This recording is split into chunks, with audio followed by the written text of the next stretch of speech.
Внимание! Говорит Москва.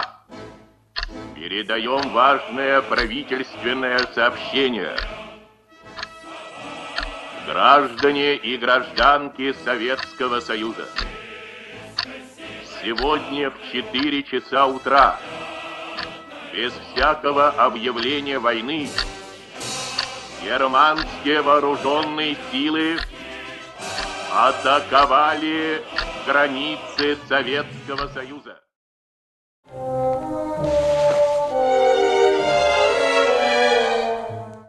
Айтқаның рас, Толғанай. Соғыш бүткен күнде да аның күйіті сүйінішінен көп болып тұра. Ошол соғыш бүткен жазда силердин аскер тосконуң арды эч унутпаймын. Ошондогунун кайсынысы сүйүнүч, кайсынысы арман экенин али дагы ажырата албаймын. Мен дагы айта албаймын. Кубанычыбыз көп беле, күйүтүбүз көп беле. Душман жеңилип, соғыш аяктаганда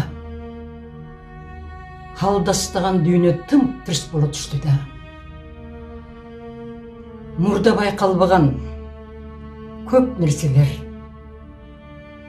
ошондо элдин жүрөгүн дагы бир жолу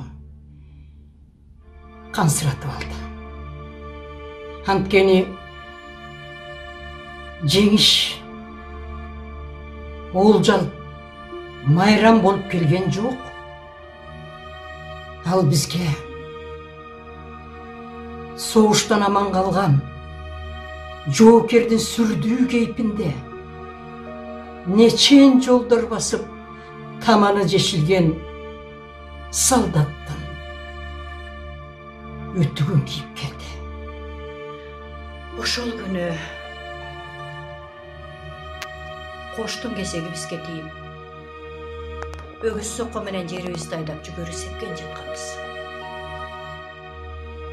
Аңгыча көчөдөн кандайдыр бир дабаштар чыгып, жүгүргөн кишилерди көргөндө Алиман эне мен барып билип келе коеюн деп кетти дагы кайра тез эле жетип келди. Эне элдин баары аскерлер тоскону кетип жатышат. Айылда эч ким калбай жөнөштү. Жүр эне, тезирээк бол, деди. Өгүздөрдү сокону бороздого таштаган боюнча жөнөдүк. Чын эле көчөдө кым болот. Кыз келиндер, бала бакыра, жада калса кедеңдеген кемпир чал калбай, аттуу, жөө кишилердин баары жол тоскону кетип жатышыптыр. Бул кабардын кайдан чыкканын ким билсин? Фронттон кайтып келе жаткан бир солдат аскердин баары үйлөрүнө кайтып келе жатат деп жолдон жолуккан бирөөгө айтып кеткен имиш. Станцияга 2 эшелон аскер келип түшкөн имиш. Бүгүн түштөн калбай барып калабыз деп кабар айттырган имиш. Айтор мына ушундай сүйүнүчтүү имиш сөздөр. Эл жарыктык ушул кабарды эле эңсеп турган экен, аныгын эч ким билбесе да, күмөн санаган киши жок. Бир да киши калбай тегиз тозуп чыктык. Соғыш чыгаар жылы жаштар сала баштаган жаңы көчөнүн ордуна хайыл детектеп чогулуп күтүп отурбадык. Ал кезде ошол ташталган чала көчө чала тамдарга үйрөнүп бүтсөк керек. Майдандан жеңиштүү келе жаткан эр азамат жоокерлерибизди кандай касиеттүү, кандай армандуу жерде күтүп отурганыбызды эч билбептирбиз. Телегенибиз аскерлерди айылга кире бериштен жалпыбыз менен тосуп алмак деле.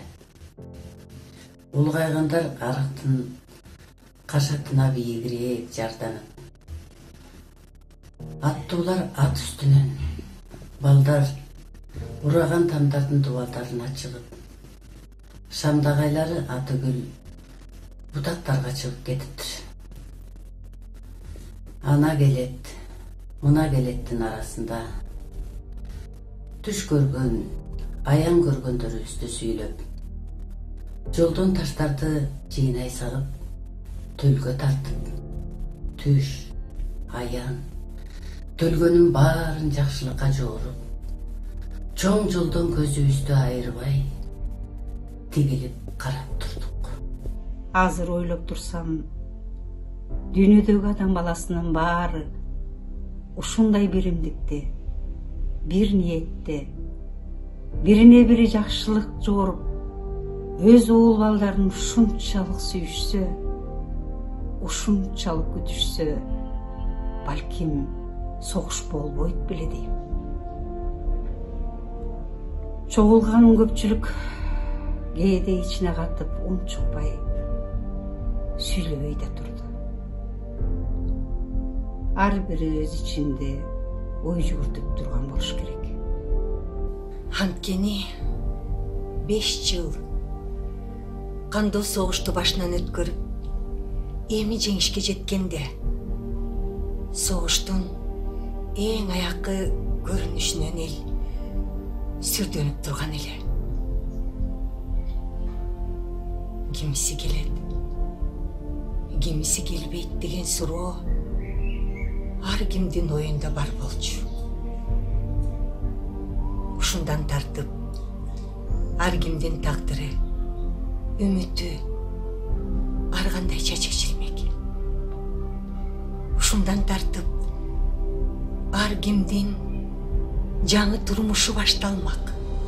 Бактын башында отурган балдардын бири бир кезде келе жатат деп кыйкырганда, комуздун чыйралып турган кылына кол тийгизгендей баардыгыбыз селт эте келе жатат деп кайталап селейип туруп калдык.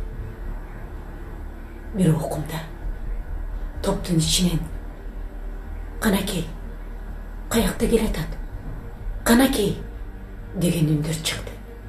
Бирок ошол замат жымжырт болуп басылып калышты. Алдыда жолдун үстүнөн жалгыз арабадан башка эчтеме көрүнбөдү. Айылдын айрылышкан жолдун тушунан араба токтоду да, арабанын үстүнөн секирип түшкөн жалгыз солдат баштыгын, шинелин ийине арта салып, бери басып жөнөдү. Биздин арабызда эч ким, эч нерсе деген жок. Турган элдин баары унчукпай жапыр таң калып карап турушту. Солдат болсо жакындап келе берди. Бирок эч ким ордунан козголгон жок. Кишилердин апкарыган жүзүндө дале бир нерсени күткөндөй үмүт сезилип турду. Анткени биздин күткөнүбүз жалгыз солдат эмес эле. Жолго батпай кылкылдап, согушка кетип бараткан сыяктуу калың аскердин тобу менен кайтып келишели. Пенде Смирда, Толгунай. Согушка жөнөгөндөр качан түгөл бойдон кайтып келчеле. Адам деген кээде ошону эсинен чыгарып коет окшойт. Аның туура, улуу талаң. Бирок биз пендебиз да. Жакшылыктан дайыма үмүтүбүз чоң. Ал эми ошондогу жалгыз солдаттын келе жатканы элдин үрөйүн учуруп, ээсин оодарды. Солдат бери дөңсөгө жетип келип, козголбой, калдайып турган элди көрүп жүрөгү түштү окшойт. Өзүнөн башка жолдо эч ким жок экенин көрүп, ал бизди көздөй басты. Кайра токтоп, кайра кылчактап артын карады. Ал ушинтип келе бергенде, алдыда турган кичинекей кыз ашыра албай кем келе жатат деп кыйкырып жиберди. Эсимде толгон ай. Мен ал солдаттын түрүн эч качан унутпаймын. Ал бүгүн дагы жол арыштап, кучак жайып, айланайын эл журт, айланайын эл журт, жаным курман, башым курман деп кыйкырып жүгүрүп келе жаткан сыйт. О жеңиш, тилеген, самаган, күрөшүп тапкан жеңишибиз ай. Ассаламу алейкум жеңиш. Кечир биздин боздоп ыйлаганыбызды. Баарыбызды кечиргин. Сен де канча чолпондорубуздан ажырадык. Жеңиш күнүн жакындатып калганбыз. Бул жеңиш күн майрам. Дары жыттанган адамдардын самайларын акчалган көздөрүнөн жаш кылгырып шаттанган. Жеңиш күнү